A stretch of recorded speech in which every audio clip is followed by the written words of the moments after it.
When we think about the beginning of the modern US-China relationship, the image that usually comes to mind is Richard Nixon awkwardly shaking the hand of an elderly Mao Zedong.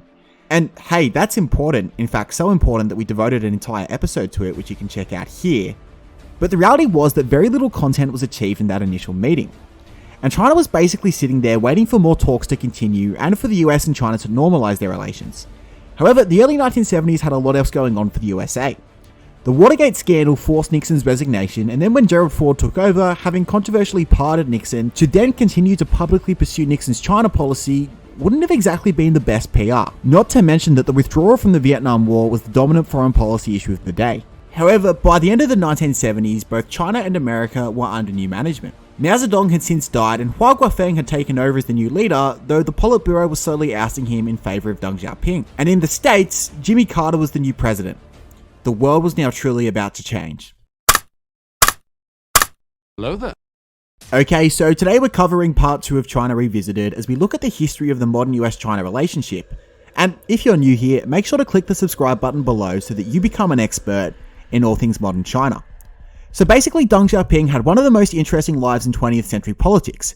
He was exiled on 3 occasions, but kept finding a way back into office, and so with less than 1 week into his return to the Politburo Standing Committee, he was approached by Carter's Secretary of State, Cyrus Vance. Vance Refrigeration. Stanley Hudson. Vance Refrigeration. Ryan Howard. Vance Refrigeration. And America knew what was up. Realistically, as soon as Deng returned to the Standing Committee, he was going to be the guy calling the shots. Even though Hua Guofeng was Mao's chosen successor, the Politburo instead long had their loyalty to Deng. But if the talks between the two were going to go anywhere, Deng was adamant that America break its diplomatic relations with Taiwan and unequivocally recognise the PRC as the true China.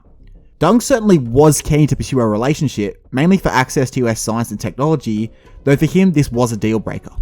For America, it wasn't that easy, and not for the reasons you'd suspect. Carter personally had no issues about recognising the PRC. He found it odd that an island claimed to be the true governors of the mainland and that America had long supported them. But the Taiwan lobby was really strong in the Republican Party and hence had influence over Congress. At the same time that these China talks were going on, Carter was anxious to pass through Congress a treaty that would cede control of the Panama Canal over to who would have guessed, Panama. And so Carter held off on anything too drastic until it eventually went through Congress. There was also another issue. Vance was working through the SALT agreements with the Soviets to limit their arms. Again, at this point in history, the Sino-Soviet split is over a decade old, and the Chinese view the Soviets as their biggest enemy. Deng was pretty critical of these talks, and Vance viewed the situation as choosing between China or the Soviets.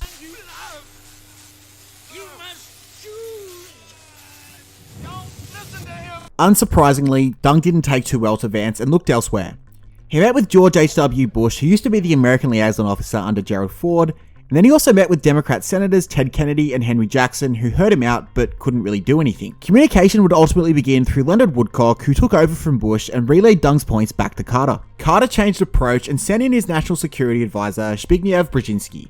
Go, I will. Good relations with the Chinese. I have.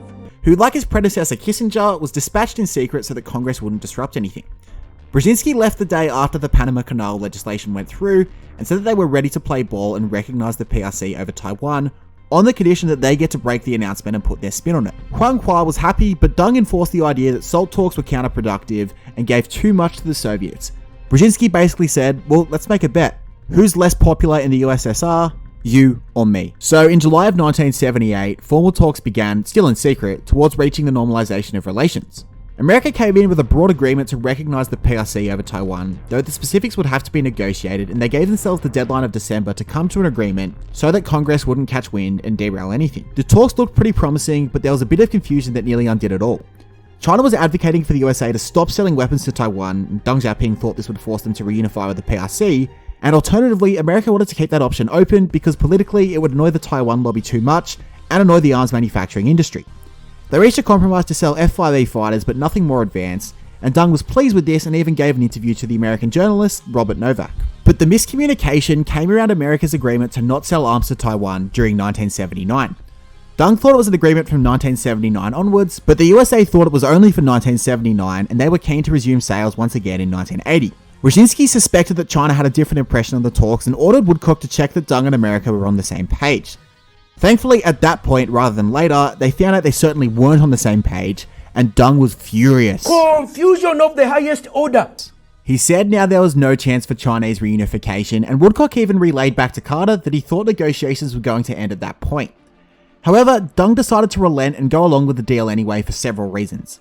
Firstly, Hua Guofeng was still officially the leader, but him sorting out this move would certainly elevate his soft power above that of Hua. Secondly, he needed American support to modernize China and improve its science and technology, and then lastly, he needed the US to have support against the Soviets. News went out that relations between the two would be normalized. China was euphoric, but Taiwan was furious. Chiang Ching-kuo was actually awoken in the middle of the night, and I'm sure you can guess what his reaction was. No! No! America had a very positive reaction, and to Carter's surprise, Congress was actually pretty supportive. And it was announced that Deng Xiaoping would actually visit America the following month in January of 1979. And so finally during Deng's visit, a number of topics were discussed. Interestingly, he described Vietnam as the Cuba of the East, and even let Carter in on plans to strike Vietnam. Carter tried to talk him out of it, but Deng went ahead and proceeded anyway. Growing up as a Southern Baptist, Carter raised the issue of missionaries, and Carter pointed out the good things that they had done in China, such as building hospitals and schools. Alternatively, Deng argued that they were anti-Chinese and were trying to change the Chinese way of life. Carter also pressed him on greater freedom of religion, but no clear resolution was reached. When it came to economics, an agreement was reached to end the freeze on each other's assets in each respective country, and the Secretaries of Commerce, Agriculture and Energy organised times to lead delegations into China. They also went from having liaison officers in each country to having embassies, and Congress pressed Deng into whether he'd allow emigration or not, to which Deng replied, well, how many do you want? 10 million? 15 million?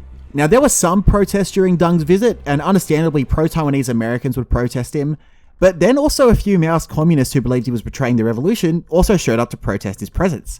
But, whether they liked it or not, China and the USA were out of the honeymoon phase, and they were beginning to get serious with each other. Thanks for watching. If you liked the video, make sure to hit the like button, comment and subscribe. If you're a gamer, check out our pitch for a Chinese-based FPS game, and before next week, make sure to head over to our Fidel Castro video to vote on who you want to see next week for Enemies of the West. We can't wait to see you next time for our next venture into a fascinating part of history.